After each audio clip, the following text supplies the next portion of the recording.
Mr. Parker, I'm going to permanently excuse you as a witness. That means you can go back to your usual duties and avocation. Hope you age even younger, okay? Yeah, you come you come see me and get a haircut. I said, might take you up on that. My beard's getting a little long. All right. I didn't really think it was that gay at first. I was like, what is everybody? Because when I was coming out here, everyone was like, man, that place is really gay.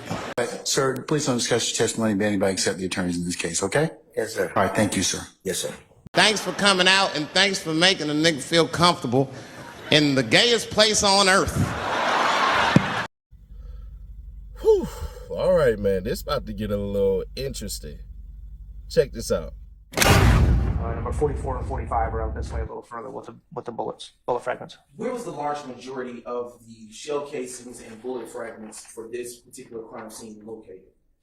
Well, as you can see, they spread out quite a distance from here, all the way up into this general area. And then there's a little higher concentration around the vehicles, would be the best way to describe it. Okay. And in your training and experience, what does the spread of the bullet fragments and shell casings say to you? Well, the gun's moving, but it's probably in somebody's hands while it's moving. If the cartridge casing's here, somehow the gun has to be traveling. And like I said, I don't know, it could have been somebody on foot, it could have been I don't know. But how many shell casings in total were found at the front? is it okay to reference my report for that one? Approximately 27 rounds total bullets were fired. Okay. And about how many bullet fragments were located? There was 12 located on the scene between bullet fragments and the whole bullet itself. What is the difference between a shell casing and a bullet fragment? Well, the cartridge case is what you've seen here. It's what ejects from the gun once it's been fired. The bullet is what comes out of the end of the barrel. What's the difference between those two items that you just described and a fragment? A fragment could be, it depends the type of bullet. But if it hits a harder object, it may just decide to, depends on the material, it may just fall apart, for better words, or disintegrate per se. It's really hard to explain. We use certain bullets that are issued in our department that are meant to, when they hit an object, to mushroom or basically change shape would be a better term. And that's what bullets will do. And it may change shape, and pieces of the bullet may come apart and fall on the ground or wherever. Bullet defects were found on the Lincoln Navigator.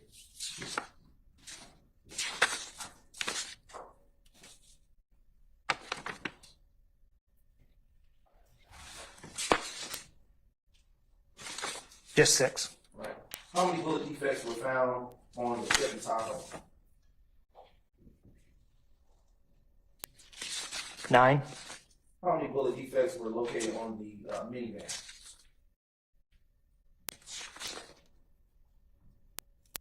Just the 1. And how many bullet defects were located at the barbershop located at 330 McDaniel Street Southwest? 14, I believe. No further questions, Your Honor. What is a flock camera? God, I've been out of the game for criminal investigations for a while for our department. I think a flock camera reads various tags throughout the city of Atlanta or in general, the way I understand them. That would be also known as a license plate reader, an LPR camera? That's correct. Something to that similar technology. Okay. As part of your work on January 10th, 2015, did you take it upon yourself to locate or find the locations of the nearby flock cameras or LPR cameras? 2010, I'm not even sure the Atlanta Police Department had them. Okay. I did not. That was not my function, but from what I can recall, those didn't come into our use for quite some years. Okay, and we're talking about 2015. I'm sorry, yeah, 2015. Even then, I'm not sure what was down there that day. And then the city also has cameras, correct? That's correct. That are on traffic devices and telephone poles and the like, correct? Street lights. They're put various places throughout the city. What they're mounted on could be anything. And as part of your work on January 10th, 2015, did you search for any of those cameras? Again, that was. The witness has already testified as to what his role was. I stand your objection as well. Okay. All right. So your function that night did not involve any search for cameras. Is that correct? Same basis objection. I stand the objection. Let's move on, sir. All right. Thank you. No further questions. Hey, yo, you. Can you subscribe and turn on that bell too? Because when you do, you're helping unbiased, independent news. I'm coming out to Mr. George Barbershop. So would T-Nut typically get his haircut at the Georgia shop? Yes. But you used to work there, so did you know him? I had just met him recently though. Did you know of him? I heard of him. Now, is he still alive today? No. Where were you the night that he passed away? At the barbershop. Were you at 330 McDaniel Street? Yes. So can you tell the jury, break down that afternoon or early night for me? Was there anything unusual about that day at the barbershop? No. Were you, was there any sport events going on that day? Yeah, I think we were watching Super Bowl or something. Was that January 10th, 2015? Sure. And that evening, did you have any other barbers working with you? Sure. How crowded was your barbershop that day? Pretty crowded. And how did you first learn something happened? What you mean? Like what, did you see something, hear something? How did you know? Oh, I just heard something. And what did you hear? Like some firecrackers. When you first heard firecrackers, did you hear it sound like one firecracker or multiple? Like multiple. And what was your initial reaction when you heard what sounded like firecrackers? Just somebody shooting, out there playing around with some firecrackers at first. What made you change thinking initially it was just firecrackers? Because everybody started running outside. What did you do? Did you run? Yes. I ain't run. I just got down on the shop. When you first heard it, were you in the spot of your barbershop that we talked about in the very back? Yes. Was there people between you and the front door of your barbershop? What you mean? Like, was there other people in your shop when you heard this? Sure. And did you all run towards the back of your shop? Yes. Well, we all got on the floor in my shop. Now, after that, did you ever call for help or call 911? No. Someone else did, I think. Okay. I'm going to publish what's already been admitted as 2 Yankee Alpha. I'm just going to publish a 20-second clip for you. It should come up in just a couple seconds. Yes, that police over here on the north side of McDaniel. North side of McDaniel. Why did you Yeah. At Harold living in the barber shop. Somebody don't got shot. Both of them was gonna hang up. Well, Mama said do not hang up. Ms. Parker, was that you on that call? Yes, they do sound like it. Yeah. Is your barbershop today and back then Hair Barber Unlimited? Yeah, what you mean? Hair barber? What's your barbershop called? Hair Unlimited. Hair Unlimited. Yes. Is it possible you would use someone else's phone when you call 911? Probably did. They dialed me or something, yeah, because I don't remember you picking it up calling from my phone. That's fair. Was it hectic or chaotic after when everybody started running in the shop after what you heard? No, it was just chaotic. Everybody just on the floor. And after showing you those videos, did you recognize them? I don't remember. Do you remember that when me and Deputy Chief Long were there at your shop, I showed them to you and you recognized them as your barbershop surveillance videos? I'll rule the objection. You may answer, sir. I don't recall. Now, presently today, before you got on stand, did I show you something on the disc outside the hall? Sure. And was it me and Deputy Chief Long who had been to your shop at the time I was just talking about? Sure. And did I show you 4 videos that were on that disc? Sure. And after I showed you those 4 videos, did you recognize them? I don't recall them. Do you remember stating that you recognize them as your surveillance videos from your shop? No. Did I ask your permission or did I ask you to initial that disc? Yes. And did you not want to initial it? Sure. Did I ask your permission to write on there, maybe hard to read because it's my handwriting, but to write refuse to sign on it in a date? Sure.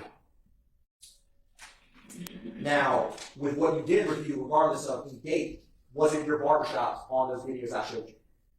What you mean, what's in my barbershop? Was the videos I showed you, the surveillance videos, did they depict your barbershop or the surrounding areas? I don't remember. Why did you not want to initial this part? I just didn't want to. You met before with DC Law. Did you were always upfront with me, is that fair to say? Sure. And you expressed that when in the courtroom you may not remember or say you don't remember those videos. Is that fair? Correct.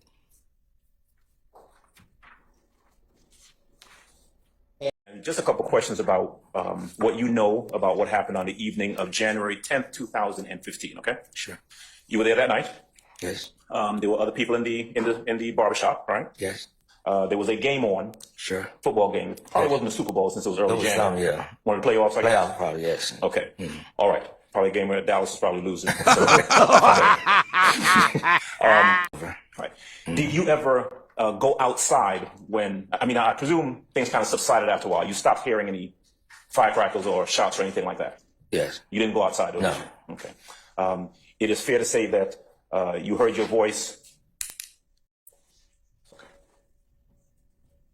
All right, we're good. All right.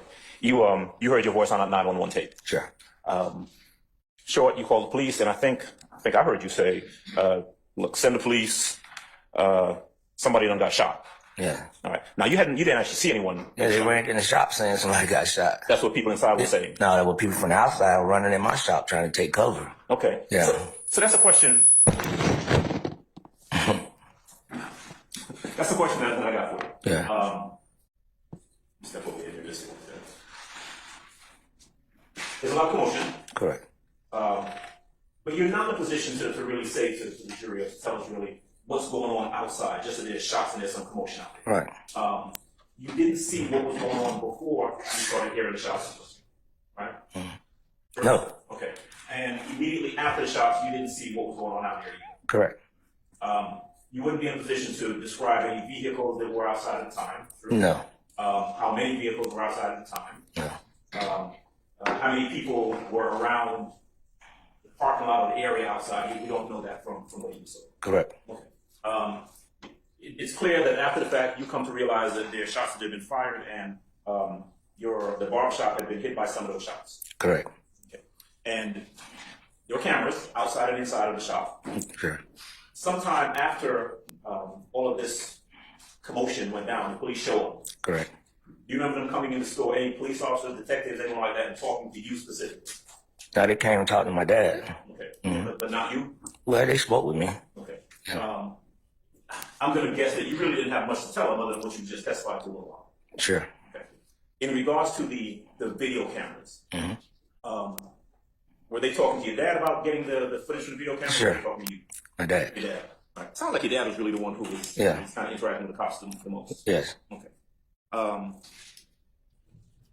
The person that the prosecutor asked you about, you referred to him as P. Knuckles. Did you know that person is Donovan Thomas? You know his name? No. Okay. All right. But if I heard correctly, he generally frequented the other barbershop. Yeah, Mr. George. Mr. George. Yes.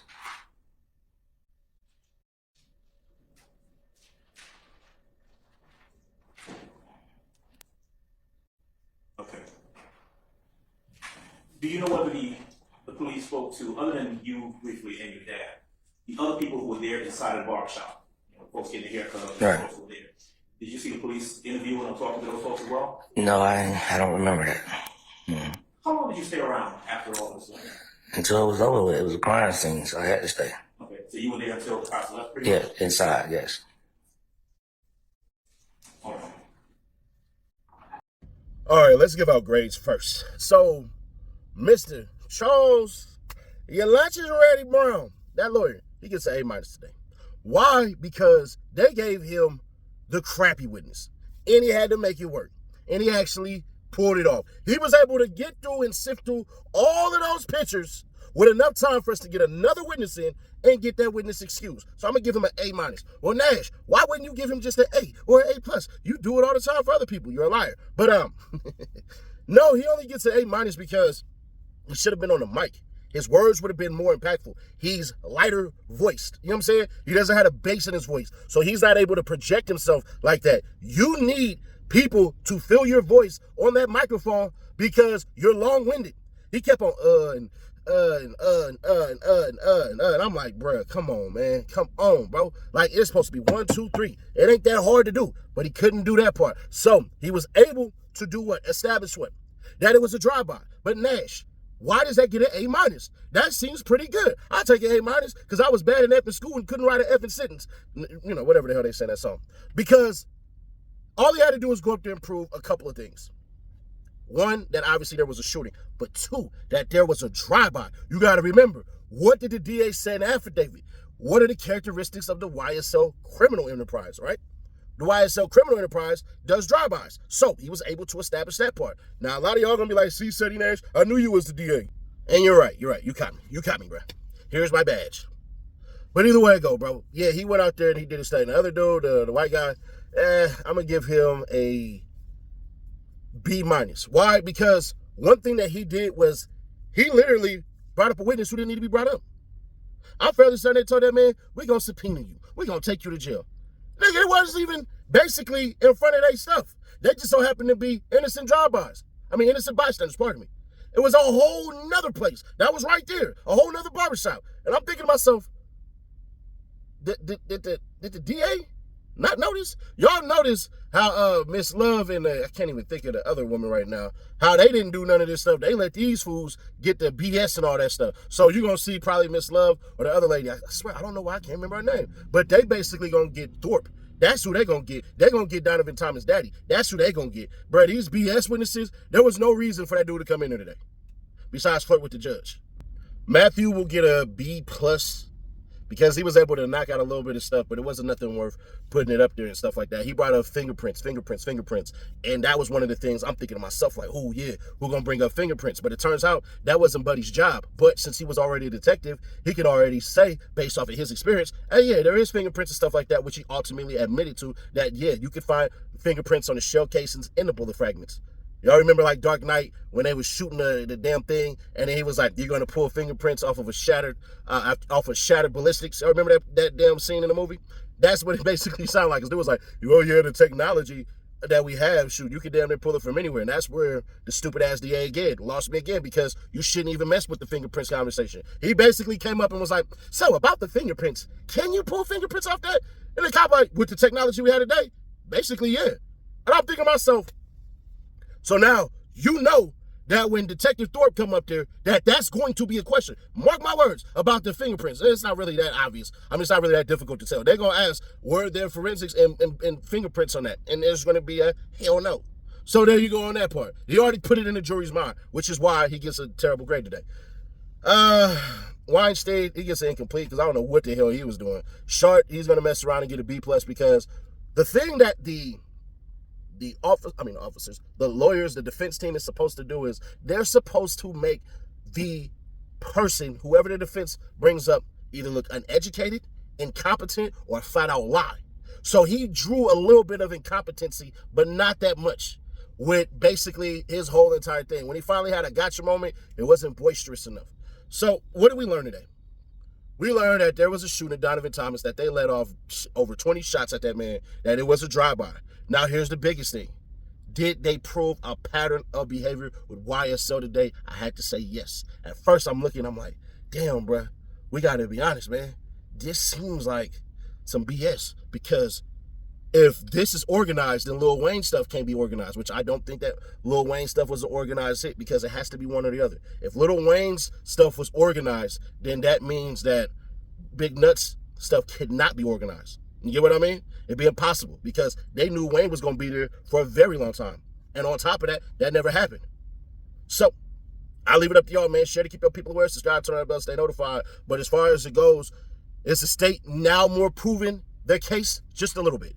Just a little bit. It depends on what Thorpe says and if you want to believe Donovan Thomas' dad.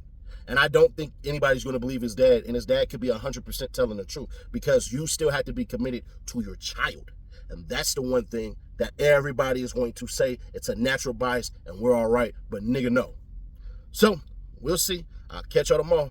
Hey, we almost there, boy. We almost there. We had 173K. I don't know why it's not showing up, but we're at 173K, which means we're 27K away from a $1,000 giveaway. All you got to do is just subscribe and leave a comment on everything, and you automatically will be entered to win. I can literally go through and see everybody. Trust me, I done already given up a PS5. We done given thousands of dollars over here. So we just one of them channels like a tiny, tiny, tiny Mr. Beast channel. And if we keep on growing, bro, I swear to God, I would love doing this a lot more.